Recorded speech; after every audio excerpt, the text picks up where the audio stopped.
people are not they have to follow the certain norms like doing a normal delivery and reference is possible, which may not be possible in a private sector. In a government sector, the pediatric, which may not be possible in a private sector. In a government sector, the pediatric, we are earning a good amount of money even in a government practice.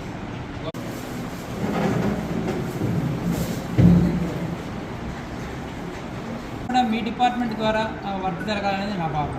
ఎందుకంటే department ఉన్నప్పుడు unit national neonatal forum వారి ఆధ్వర్యంలో shine అనే programme ఇక్కడ workshop జరుగుతున్నది. ఈ వర్క్షాప్లో post graduate స్టూడెంట్స్ని నియోనాటాలజీలో basic స్కిల్స్కి వాళ్ళకి మనం ట్రైనింగ్ ఇవ్వడం జరుగుతుంది. ఈ రోజున 3 మెడికల్ కాలేజీల నుంచి పోస్ట్ గ్రాడ్యుయేట్ స్టూడెంట్స్ వచ్చారు. ఒకళ్ళు Guntur medical college, Katuru medical college and Ongole medical college.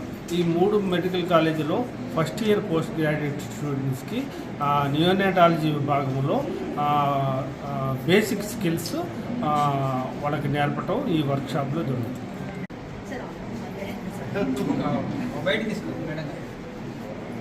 Guntur medical కాలేజ్లో జరగడం, అది కూడా మొదటిసారి జరగడం చాలా గర్వకారణం.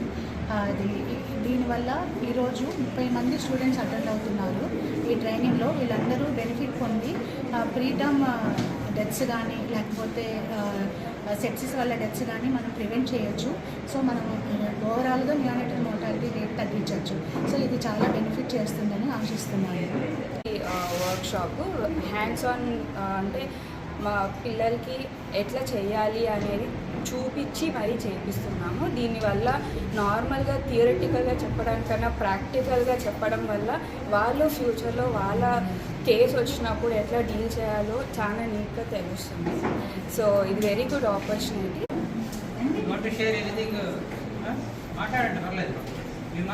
ఎలా చేయాలి, నవజాత శిశువుల్లో ఉన్న జబ్బులను కానీ మరణాలను కానీ తగ్గించడానికి తీసుకోవాల్సిన చర్యలు ఏంటి, తల్లి బిడ్డ క్షేమం కోసం కంగారు కాన్సెప్ట్ అనేది ఒకటి తీసుకొని వాళ్ళకి బేసిక్ టెక్నాలజీలో ఓనమాలు దిద్దడానికి అయితే మాత్రమే వాళ్ళు మనకి పీడియాట్రిక్స్ బృందం దేవకుమార్ హెచ్ఓడి గారి నేతృత్వంలో వాళ్ళ జరుగుతూ ఉంది. ఇక్కడ 3 కాలేజీ నుంచి స్టూడెంట్స్ రావడం జరిగింది, పీడియాట్రిక్స్ స్టూడెంట్స్.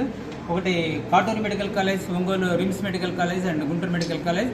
సో వాళ్ళ సాయంత్రం దాకా ఇక్కడ వీళ్ళకి బేసిక్ స్కిల్స్ నేర్పించి వాళ్ళని మంచి పీడియాట్రిషియన్గా తయారు చేయడమే కాకుండా రేపటి పౌరులుగా ఉన్న నియోనేట్స్ని కాపాడటం కోసం వాళ్ళు నిర్విరామ కృషి చేస్తున్నారు. ఆ కృషిలో భాగంగానే వాళ్ళ ఇది జరుగుతూ ఉంది.